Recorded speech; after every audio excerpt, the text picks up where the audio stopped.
And welcome back to the program. We now move to what we call the open floor portion of the program, where candidates will question each other. How this will work is each candidate will choose another candidate to pose a question to. The person answering this question will have 60 seconds to respond. Gentlemen, please keep the questions clean. Keep the questions related to the campaign, the issues. So, starting us off will be Mr. Link. You can choose who you'd like to direct a question to. I'll direct one to Mr. Dion, please. Please tell us, Mr. Dion, how you would differ from Mr. Scarrow, since you have seldom, if ever, questioned the mayor's performance until this campaign. Thank you. And that's a question I was hoping I would ask. Because the difference is, when you run as a councillor, you run in your ward. Today, I'm pleased to run on a mandate. I'm running on a mandate. If I get in as mayor, I'm going to reform the police commission, look at a commission for the water, look at privatizing development, look at user fees for the RM. This is a mandate. So if I'm elected, I can go to council and say, now listen, with your cooperation, I'd like to try to put these into effect. Now, I said the word try because I have to have the cooperation. So there is a big difference being a councillor for 9 years than a mayor. If I'm elected mayor, I'm elected on my platform, not on the 3 or 4 issues in my ward. And I believe I have a strong platform, and I believe that people will come out on the 24th and support that platform because they want to see change. So I want to thank you, Mr. Link, for that question, because that was a very good question. And that's the difference in between running for council and running for mayor. Thank you, Mr. Dion. The next person to ask a question will be Mr. Scarrow. Thank you, and I don't have any question for either other than to say thank you for taking the bold step of running for mayor.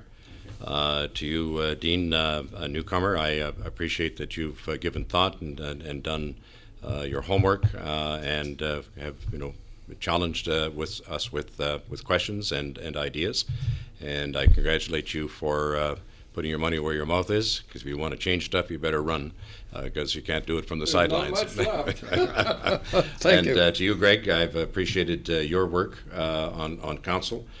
We've had, I think, a good relationship in terms of respect for where each of us is coming from, and working with council. It's been fun. I'm prepared to do it again.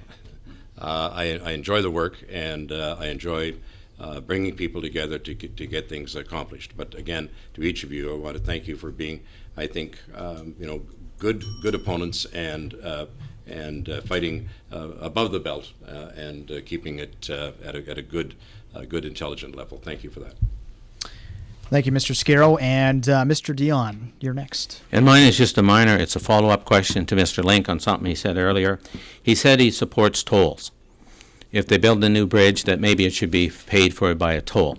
My question is to him is that going to expand to new roads, new highways, other projects? And for paying for a new bridge, he suggested a toll. And I just want him to explain, is that his stand, that he believes that things should be paid for by tolls? I would definitely look at a toll type scenario for the bridge itself. Let's face it, we need a bridge. And if that would be one way of getting a bridge, we have to look at all possibilities. And it's been mentioned to me, and I'm prepared to look at it. And if that's what'll work to get us a bridge, if there's no other funding possibilities, we have to explore everything. Thank you, Mr. Link. All right, we'll take one more commercial break. We'll come back to wrap it up with the closing statements. You're listening to the Mayor's Debate on 900 CKBI. And welcome back. We now move into the closing statements portion of the program.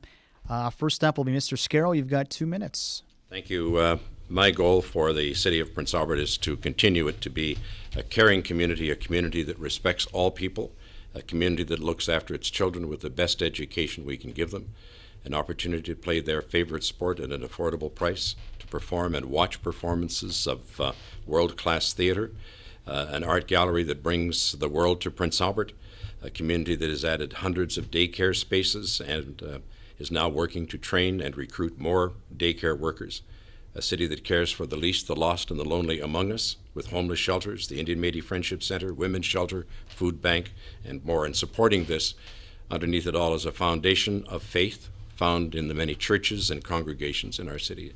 And often we take for granted how special and unique Prince Albert is, and recently our city's newspaper, the Daily Herald, hired a new editor, and his name is Perry Bergson. He's 20-plus years in Brandon. His columns and observations of our city are like a mirror held up to our community for all to see. His enthusiasm was recently expressed in his column when he stated, "Since I started here at the end of February, I've been very open about how exceptional I find elements of this city." His column was about Friday Night Lights and the campaign it was completed, and in it he expresses in very clear language the most significant asset we possess. It's what separates Prince Albert and defines it and continues to make our city unique and special. What he said was, "I can honestly say that I wasn't surprised when it took the Friday Night Lights Committee just 2 weeks to reach its goal. And here's the defining part. I quickly understood that the heart of this city could be found in the collective effort of the volunteers who strive to improve it." And that's who I am, a volunteer, just one of the volunteers who collectively work together for Prince Albert, and we strive to improve it. And I respectfully ask for your support based on where we've been, where we are, and where we're going. Thank you, Mr. Scarrow. Mr. Dion. Well, as I mentioned earlier, I'm running on a mandate of growth and change. I'm a we person, not an I, and I believe we have to involve all partners in our community to move our community forward. The bridge, I support that and going to continue to support that, and I believe it's realistic that we can expect it sooner than later. I'm a communicator. I want to reform the police commission, the water commission, how we do development. I spoke quite a bit last night about user fees for people in our facilities that live outside our community, and I believe in that. I believe our taxpayers should not be burdened in paying for all the facilities and the use of our facilities, the capital costs, the operating costs, when they're used equally by everyone. So I'm a strong supporter of user fees. And I just want to highlight, I think in the last year someone said I should comment on one of my biggest highlights. Well, it's similar to what the mayor talked about the lights. I also was involved in a campaign to save the swimming pool with the Sisters of Charity. And that was really touched my heart on how the community opened up. And if you look at my brochure, you have comments from Don Moon, a resident of Prince Albert, that sums it up. This demonstrated a great deal of civic awareness and quick action in a time that it was well needed. And if I had to tip my hat to the community, it would be to thank them for help saving the pool and the sisters in our community. And I believe moving forward that we should all put our private agendas and personal agendas aside and think of the well-being of our community. Let's get our hospital built. We all agree on that. I think I have the right funding model to get that job done where it doesn't cost our taxpayers any money. And I think that's going to be one of the things I move forward. But at the end of the day, I'm going to challenge our community to get involved. I'm just not going to ask them because I have some ideas and they're challenging ideas. Thank you. Thank you, Mr. Dion. Mr. Link, 2 minutes. Thank you. Although Prince Albert is financially compromised, it is still not too late to succeed. Once the books are fully opened on our financial status, we can determine whether we can hold the line on taxes. Once again, it is my preference to cut costs rather than to raise taxes. Is spending $170,000 for a new fence on 2nd Avenue responsible?